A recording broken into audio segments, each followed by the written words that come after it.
show up on the feed. Okay. So we're just going live a little early so that people can find it. Okay. So I've heard with maker markets, they're a lot of work because you have to make all that product. Yeah. And so I've tried to just kind of not be extra and just like really like just meditate and just realize I have everything that I need and I don't need to go crazy.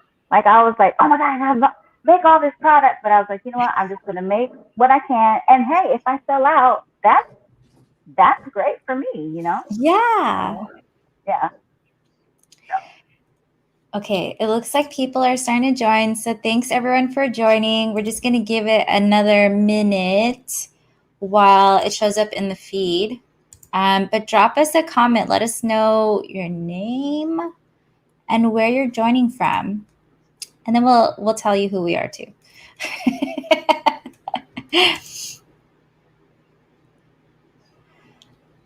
I'm just checking the socials to see where the peoples are coming from.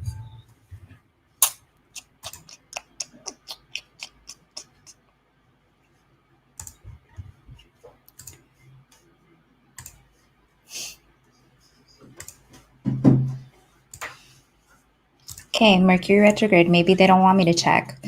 Maybe we're just gonna do it with whoever shows up. I'm saying, what in the Mercury retrograde is happening today? Yeah. Which is really funny because I don't usually play into that. I'm just like, okay, it's Mercury retrograde. It's okay. Just calm your ass. Just calm your ass. Calm the fuck down. Yeah. If anything, I just am a little more cautious before I act, but I don't hold myself back. Yeah. But it's just, yeah. No, go ahead. I was just going to say, for me, it's kind of like a reminder so that I'm not as, like you said, I can calm the fuck down. I'm not as frustrated when certain things happen or like, you know, strange happenings on the technology. Yeah. Which it's a good thing it doesn't happen all the time, because can you imagine how stressed it would be kind of rebalancing yourself and recalibrating yourself for that? But it's almost like a practice in returning us to slowing down and paying more attention to what we're doing. Yeah. Because in a way, that's like, we should always be proceeding with caution, not to the point that it's like, let me calculate all the ways before doing something. Sorry. But yeah. So hello, Heather from Minnesota. Thanks so much for joining us. Okay, we're going to jump right in here. So for all the people that are new, if you're new here, my name is Krisell Valenzuela. I'm a multidimensional medium, and I go by she, her, they, and I'm located on the Ajachiman territory, also known as Southern California. And with me today is my friend Imee, and she is a Filipinx mother, a poet, a musician, and a martial artist, among many other large and little things. I'm going to go ahead and let Imee share her pronouns and her land acknowledgement. And today is psychic development. And we're going to be talking about archetypes, which is very special because Imee's doing something very special with them, but it's also a big part of how I connect with divination. So Imee, go ahead and share a little bit about yourself. Well, my name is Imee Dalton. My pronouns are she, her. I am currently on the ancestral meeting lands of the Shawnee, Miami, Wyandotte, and Delaware nations, also known as Midwest Ohio. I am the creatrix over at Mayari Moon Apothecary. You can find me under Mayari Moon Apothecary, both on Facebook and Instagram. And I am excited to talk to my sister here about some archetypes. Cool. So if you guys aren't familiar with archetypes, archetypes are basically, actually, the best way for me to explain it is Carl Jung said basically we're playing roles. So we're just playing like a play. We're playing different roles throughout the day. And Carl Jung actually says that there's like a core group of roles or archetypes that we play throughout our life on a regular basis. But we're not going to get too into that.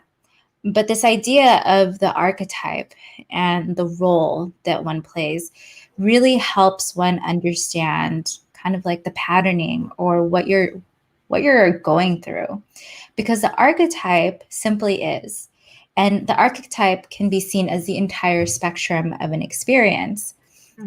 It is through the expression. Ooh, cat! Is that a cat? Hello, kitty. It is through the expression of the energy of the archetype that really tells us whether it's in the shadow or the light end of the spectrum. And so working with archetypes has been a big part of my own psychic development and how, and I'm sorry, my husband is sitting next to me. If you hear him, I know you can hear him. Archetypes have been a big part of my own psychic development, how I connect with what's happening and how I even take a look at what I'm experiencing. So, Imee, why don't you share kind of what you're doing with archetypes right now? Yeah, so right now I have some boxes that are going to be coming out.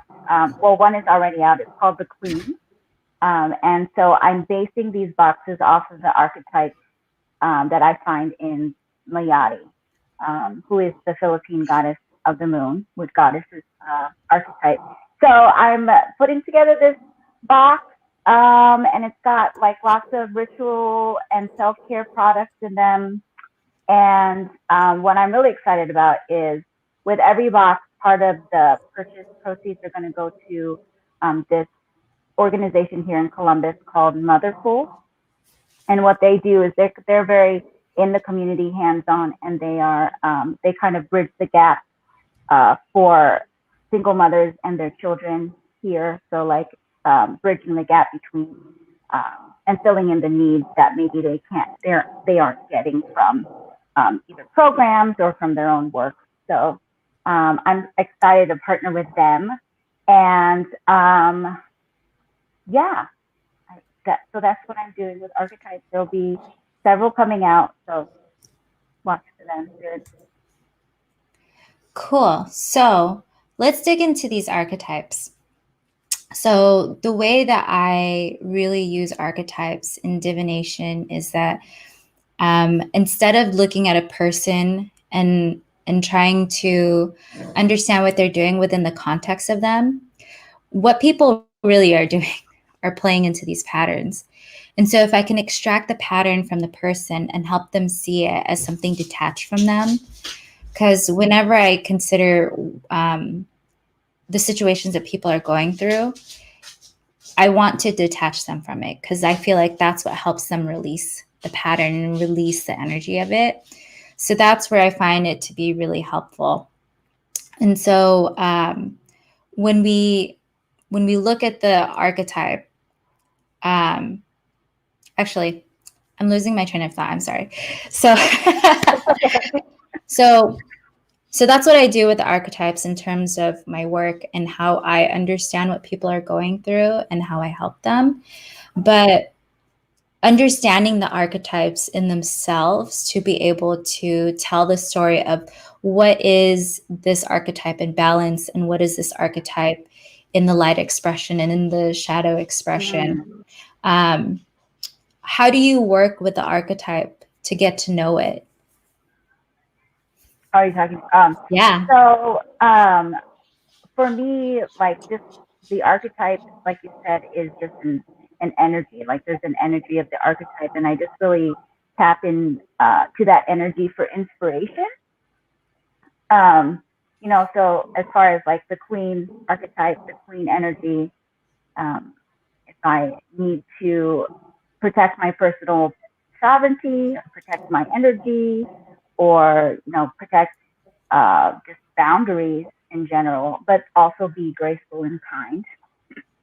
While doing so, I try to tap into that queen energy and connect to that. So that's an example of how I can kind of connect with archetypes for myself in general. So I think it's because you're talking about the queen, and because the queen is plays a big role in tarot. I feel like it's really like this is really helpful for people that are just getting comfortable and getting their feet wet with divination tools, because I feel like when you've learned tarot for the first time, understanding the court cards can be really nuanced. And so if you approach it in terms of like, what does this archetype represent? And then merge that understanding with the understanding of whatever that element is, that's a really good way to get to know them. So you mentioned that you use archetypes for inspiration. So was there anything in particular that you did to get to know the queen archetype? So honestly, the queen archetype is the one that that is the most challenging for me to tap into, honestly, just because I just had to work all my life to learn boundaries and to protect them. But just watching women in my life that I see are queens and seeing how they walk in the world and how they're gracious and kind, but take no shit. Yeah. So I kind of tapped into that energy, like watching them, right? So yeah, did I answer your question? I forgot what your question was. Yeah. No, that's perfect, because for people that feel like I don't even know where to begin, I always say that when we receive spiritual downloads, when we're downloading messages, that the message comes through uniquely for each person, because you are being spoken to through your personal experience. So what better way to familiarize yourself with an archetype than think, well, who would represent this role to me? You know? Yeah, for sure. Yeah, I'm just privileged to have some really awesome women around me, just like a great community of women around me. So, and they are very much queens. So. Yeah. So before we really dig into more of the other archetypes that you're using in your box, I purchased your queen box, and Yeah, you did. I love it. Yay. I mean, I love your body butters. They're fantastic, and I don't use a towel anymore because it just right. Yeah. So I'm a fan of your products, but one of the things that I really loved about your queen box was that it has all these different rituals around the products that come in the box. Like you have your crown anointing oil and the ritual bath, which I loved. I used it like the day after I got it. Yeah. And then you have the pendant necklace, and then you had the roller oil too, that has the little chips in it. What inspired you to choose those products as you kind of worked around this queen archetype? And what inspired you to on the rituals that you created around them as well? So I think as far as what inspired me to create the products, so with the crown chakra oil, the crown is often associated with royalty, with the queen. And then amethyst is also, associated with the crown chakra. So I kind of was playing off that. And as far as the inspiration for the queen, I was kind of, how you mentioned before, like what is the light, what is the dark of the archetype. So I just know from witnessing, and then from myself when I tap into my queenness, that it's tiring. You know what I'm saying? It's tiring to run your own kingdom, to just be nice, not be nice, but like to be No, powerful. it's tiring to be nice. Great. yeah, it is. Yeah, right. And then also like just like walk with grace and power and say the truth, right? The thing that you want to say, and then just making sure everything gets done. I feel like the queen archetype really ties into the mother archetype.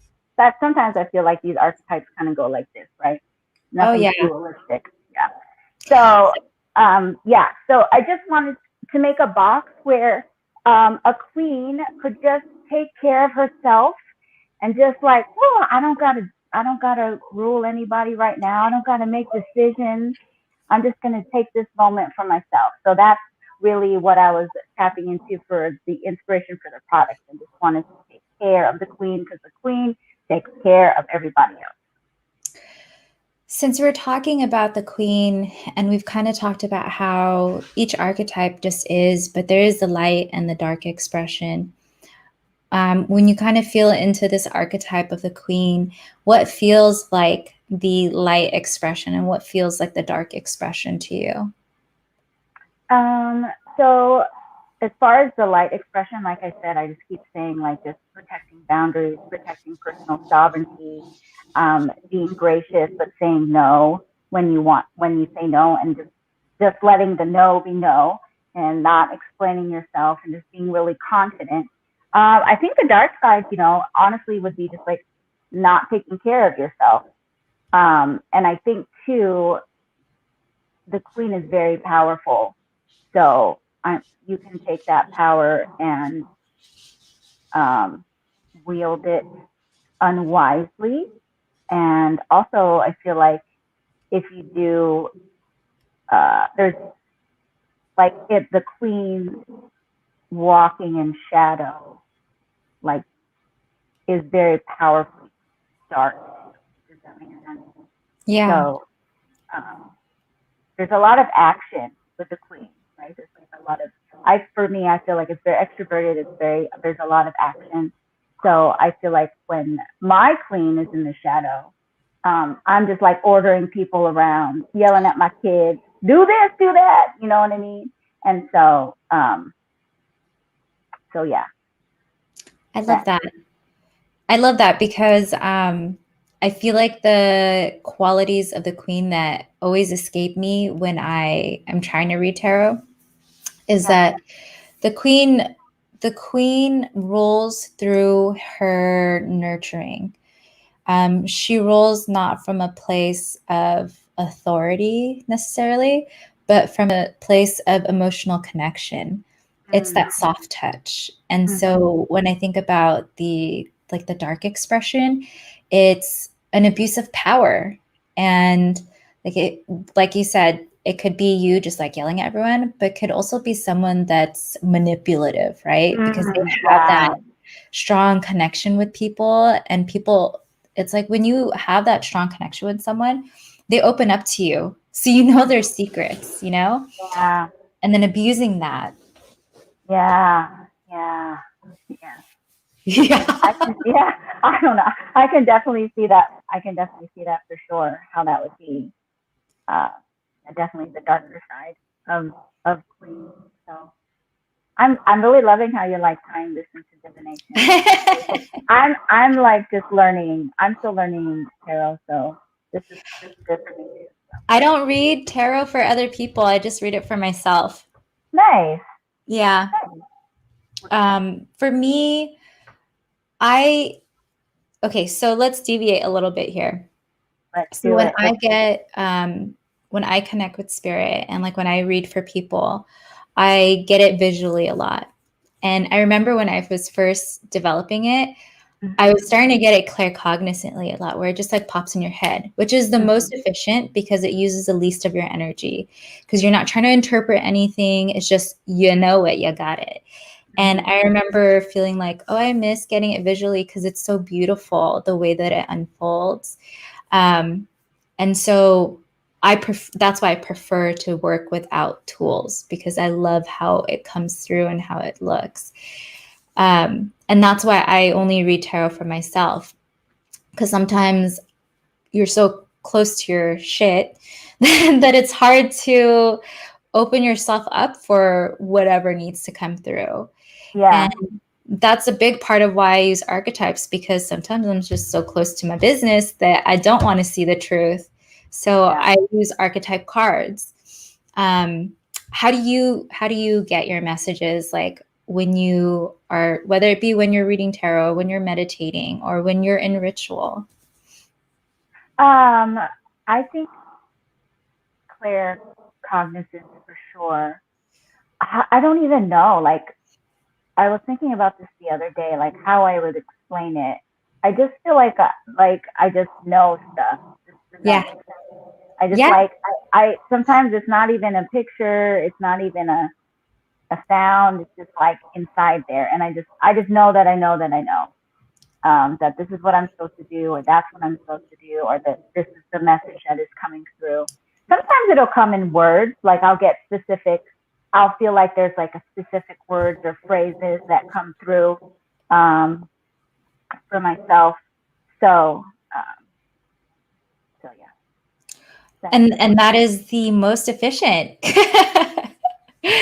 I'm always curious to ask people that, because when people ask me questions about spiritual development, or when I'm mentoring people, like in my one-on-one coaching, there is like, well, what is the faculty that's coming through? And I always say, don't worry about the faculty, because just let it flow. It's going to come in how it's going to come in, because a lot of people get hung up on how it's coming in, that they end up disrupting the transmission.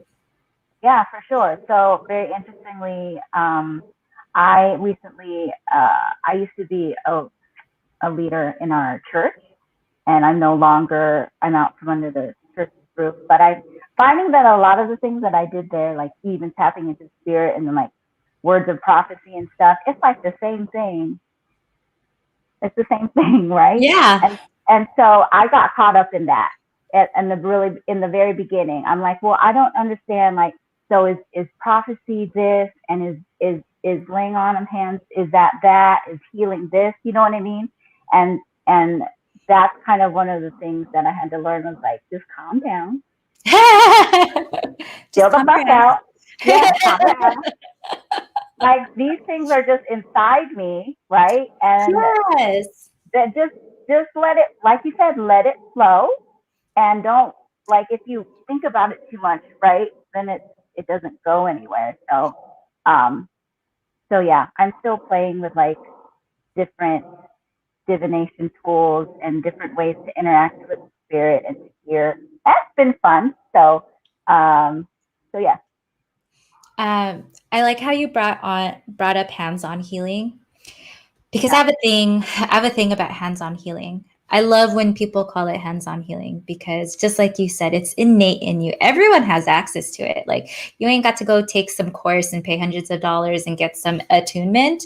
Attunements are very real, but what enables the attunement is your belief.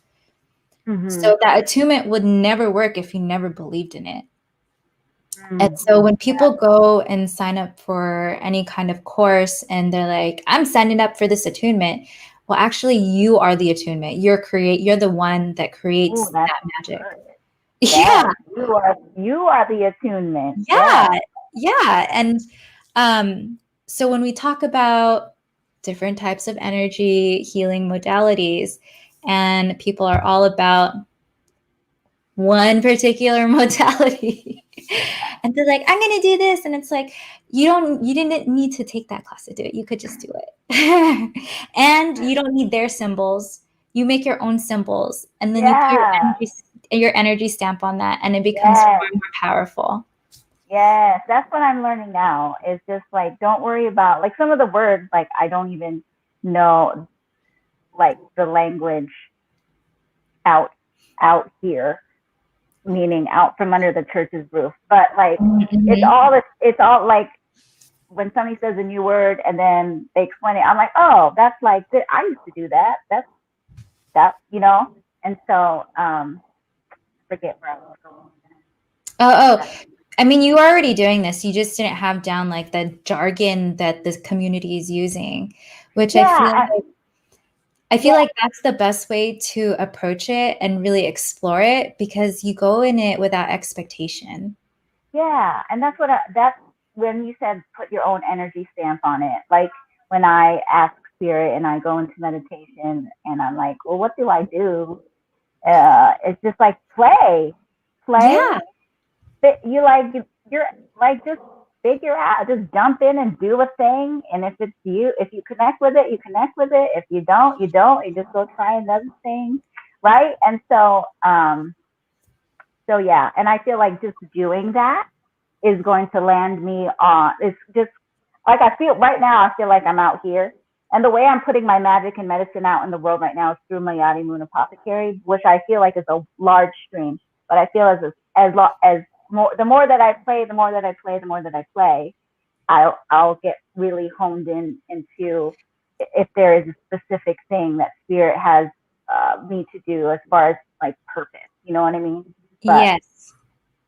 I think that is so beautiful, because even with the archetype, um, I feel like it's my job to explore the entire spectrum of it and find where I comfortably reside on that spectrum. And yeah, with how you're playing with energy and how you get to know it, you're doing the same thing. You're just playing and exploring to find where you comfortably reside, like where your stream is. And yeah. I just have to say that when I do readings, I get a lot of body sensations, and I get a lot of tingling when, because there's a level of interpretation, I get a lot of tingling when the message is on point, that I'm delivering what needs to be heard. And I can't tell you, since we've deviated, I feel like I got ants crawling all over me. That's a good thing then? Yeah.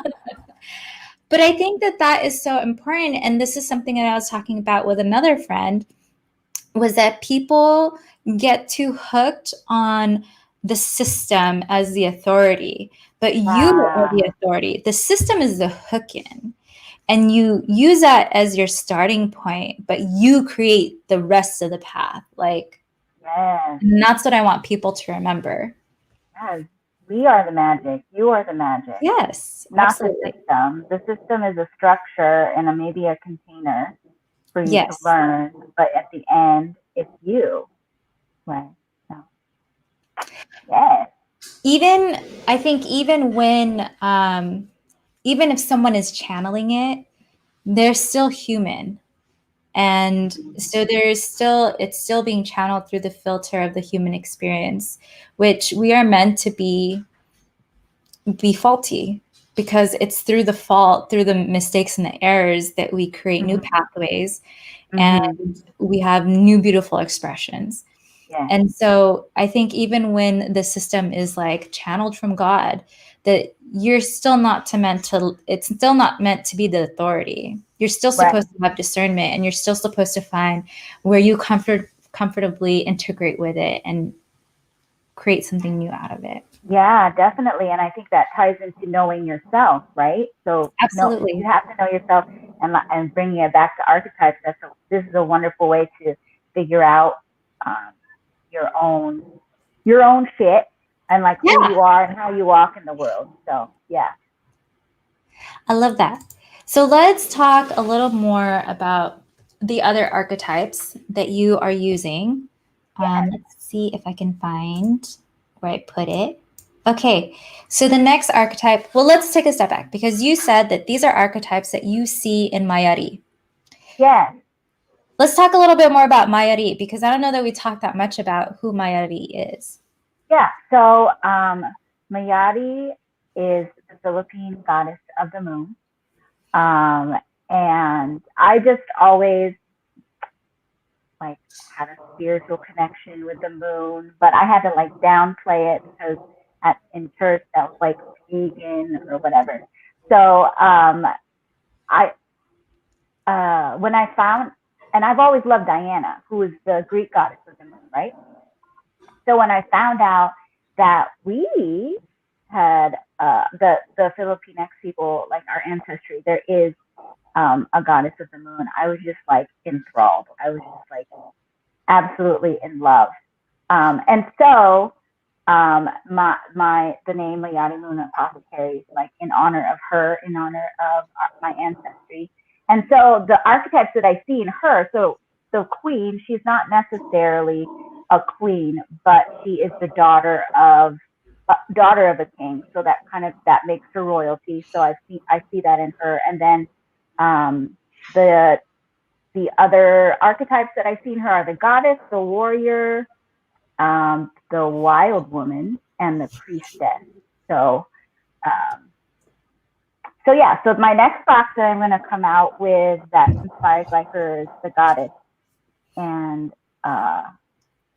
obviously she's the goddess of the moon. So that's the archetype. That's kind of like her main archetype, right?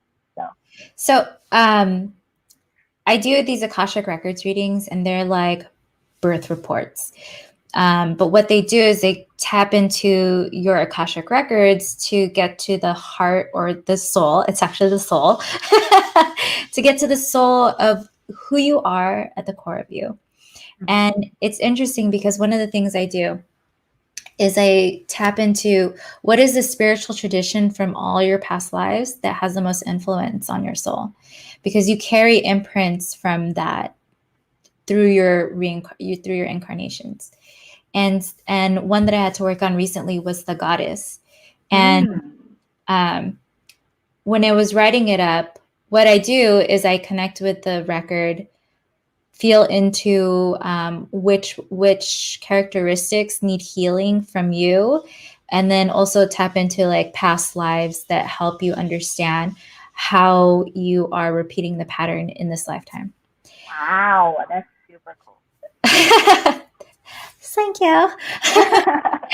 But tapping into the spiritual tradition of the goddess was a challenge for me because there wasn't that much information on the goddess spiritual tradition from my class where I was trained to do it, and on the internet. And I really had to rely on what is the archetype of the goddess to really understand what does this mean for this client that I'm working on this for. Yeah. So why don't you share what you interpret the goddess archetype as? So the goddess archetype for me, the energy and the inspiration of the goddess archetype is really divinity. So just honoring and acknowledging the divinity in myself, in other people, in the land, in the plants, in the trees, and the animals. So, and for me, like the goddess, so if the queen energy is very extroverted, right, and very action oriented, that's how I connect. That's how I see the queen archetype. For me, how I see the goddess energy is just being, just simply being. There's like an essence that comes out, right? And so I also feel like it's like what was it? I'm losing my train of thought. Oh wait, so one of the things that I really had to do with my faith is like decolonize my faith, right? And so when I met Mayari, I realized I had to decolonize my goddesses. Like for me, I could have really tapped into to goddess, because you think goddess, and what do you think? You see like the Greek goddesses, the Roman goddesses, and they don't look like me, right? Mm-hmm. And so so it's almost like subconsciously, like, can I be a goddess? Can I tap into my own divinity, right? Like, and so there's just like that underlying, well, maybe not, because I don't look like a goddess. I don't have like light skin and like golden flowing hair. And so we're tall. Yes, tall. Gosh. And so just to know that our ancestors, Philippine ancestors, that there lives in there like deities that look like us, like that's exciting.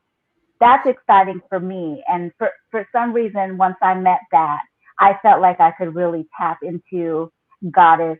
I could really draw the inspiration from the goddess energy, because I understood it better, because I could accept it that for myself. You know what I'm saying? You could finally see yourself in the archetype. Yes, like Yeah. physically. Yeah. Yeah. Yeah. I It's never almost like, realized. Sorry, go sorry. ahead. No, you I, go. I was just gonna say it's almost like I needed the goddess to be embodied before I could tap into it spiritually. Like I needed to see her embodied for me. Yeah. For me, it was hard to connect with the idea of the goddess because, I mean, I grew up Catholic and it's a patriarchy. Yes. And so to connect with a spiritual tradition that's like super feminist and in some practices of the goddess spiritual tradition, there are no men. It's like Wonder Woman. Yeah, why am I smiling at that? I'm like, yeah, there are no men. Like, Mama, I love my partner and I love my kids. Same, same. But sometimes you just gotta go and just be with all women. Well, Oh, and that's totally. one of the things I was gonna say. Like, it's spiritual matriarchy. Like the goddess energy is spiritual matriarchy versus religious patriarchy. Yes. Oh, that's a good one. Makes my head feel good. Yay, tingles. There's ants. There's ants crawling Yeah, up there your are hair. ants in my hair. Yay. So I'm teaching this class, and one of the participants in this group, she comes from an indigenous tribe that is matriarchal. And she was sharing how it's in their practice that when you're on your moon cycle, that women are given time off because your body's magic is so potent that you got to just let it be. And as she was explaining this to the group, I was like, damn, we're so messed up. Like, because I remember when I was in high school and maybe even in college, how some women would talk about how they were debilitated, like they're basically out of commission when they're on their moon, and thinking like, oh, man up. But really, it's about honoring your body and listening to it. And I'm so glad you brought that up because it's made me think about it a lot lately, especially because I have a dog that's a female bodied dog, and she started her period.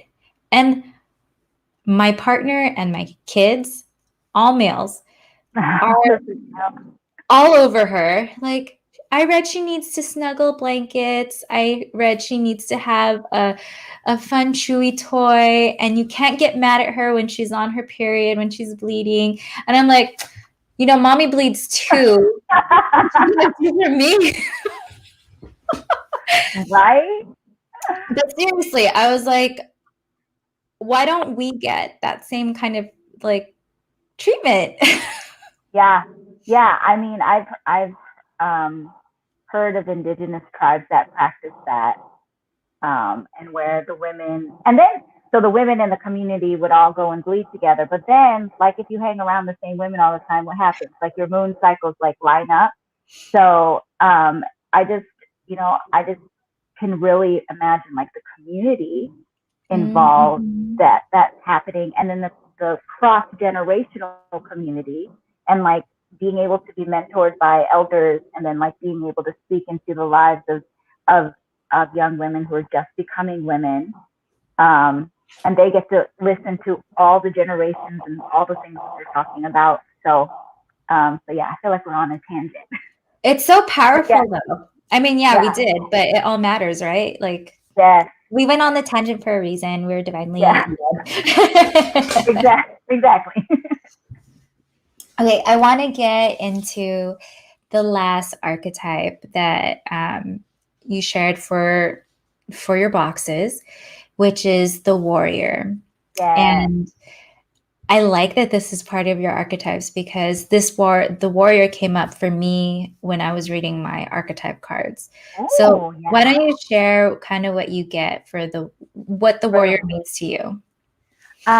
So interestingly enough, Mayari is the goddess of the moon, but she is also the goddess of revolution and combat. So, it's like those archetypes weaving in and out, right? And so I just fell in love with the fact that she was considered the most beautiful deity, and she, the goddess of the moon, like she was like a fucking badass, right?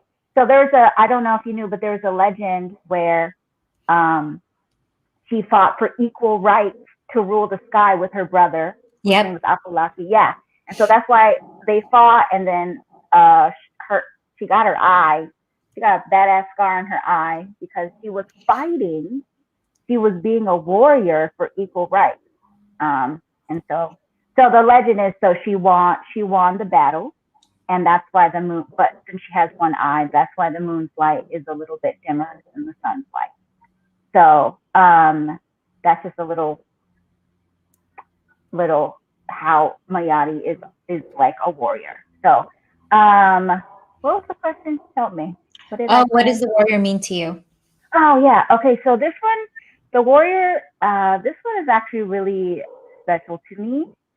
Just because I've come out of the time where I've really struggled with depression for like years and years and years, and this 2020, go figure, has been the year where I was like, oh guys, I want to live. I don't want to die anymore. Huh? Yeah. You don't say.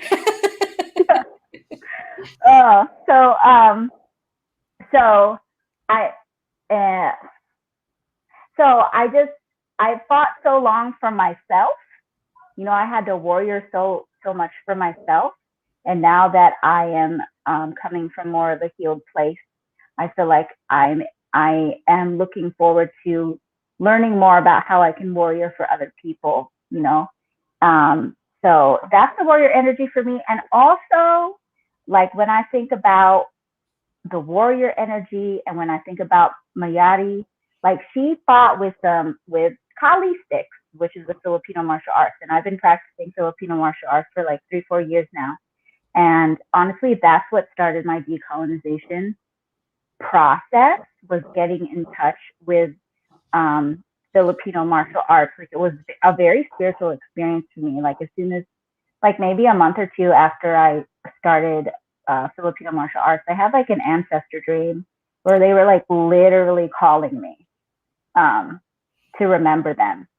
And so that's why for me, this is like, it feels special to me, because just the tie-in with our ancestry, and Mayari being the goddess of combat and revolution, and then also just kind of incorporating that as I practice my Filipino martial arts. So I think that's I resonate with that, because I took a Filipino martial arts class in November, and the teacher, Virgil Apostol,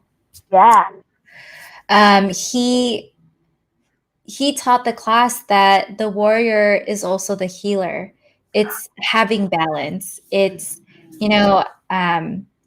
like our heart is about giving and receiving. The love is in both directions. And so when I learned that class, that was a three session class, and that was so it reset my mind and my body to take that class, and it was very physically taxing, which is a big part of why I went through that reset. But I felt like the whole thing was necessary. So when I think of the warrior, I think of the balance of spirituality and healing, and also with the violence and the defense of it. And then I think of the light expression and the dark expression. It really comes from the intention, because I feel like that's like the core of everything. What is the intention there?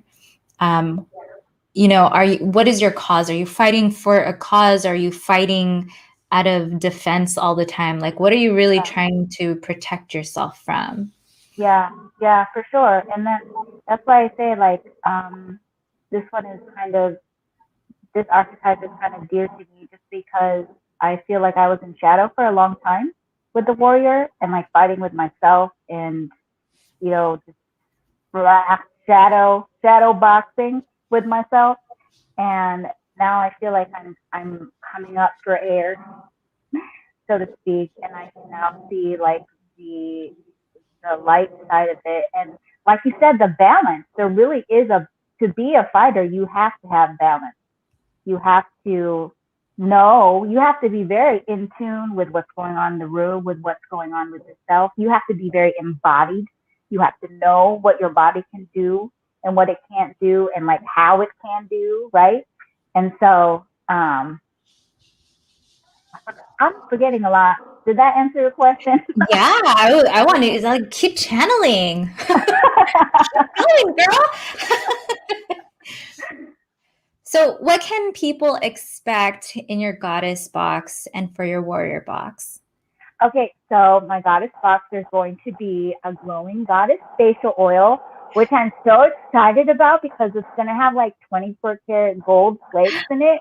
Oh And my I'm going to God. like, and I'm working to like develop my to like make my own rose hip oil. So it's gonna have that. It's also gonna have a lip scrub and two other things that will remain a surprise because they're still a surprise. You're still downloading it. Yes, exactly. Yes. And so the warrior box, which should come out, I don't know, it's going to come out after the goddess box sometime. So just follow Mayari Moon Apothecary and you'll find out. You can find out when the warrior box is going to come out. But like I said, that one's really special to me. So I'm taking time to really just sit with it, to know what really needs to be in there. But like I'm thinking like definitely strength. There's an obsidian something, right? Yeah. So I'm excited. I'm having fun with these boxes. So I know that you shared two other archetypes. Are they also boxes that you plan on making? Yeah, if I can get around to them. I mean, you have plenty of time. Yeah. So, but I'm trying to decolonize my small business practices, right? And just like realize I can't compete with like Sephora, so I don't need to kill myself, right? And Yeah. like it's my business, it's my small business. I own it. It's my sovereignty, and the spirit's gonna work how it's gonna work, and I don't need to push anything, right? So that's why I say I don't know. I don't know when these boxes are gonna come out, but they're gonna come out. I do know that. Yeah, I just want to share. Yeah. If we could just talk about archetypes, can we talk about the archetype of the large corporation? Ooh. And even the archetype of the customer of the large corporation, where consumption doesn't have that emotional attachment or the emotional connection that you are trying to create with your curated boxes. And so when you think about it, it's like, yeah, you're not competing with Sephora because you're not trying to be Sephora. You want to have a deep connection with your customer and the experience that you're creating for them. Yeah. And it's not just an exchange of dollars and products. No, definitely. So I told you I have my first makers market this weekend, and so it's at like one of the biggest malls here in town, and so I actually have like I'm like secretly like really excited to bring like this decolonized magic to the most consumeristic, materialistic place in America, the mall, right? And I'm gonna be in there with my Mayari magic, like, hi guys. That's awesome. That is awesome. Yeah. I think we're out of time because we're going to be ending a little bit early today, but I had so much fun talking about archetypes with you. Same. Yes, I really enjoyed our time.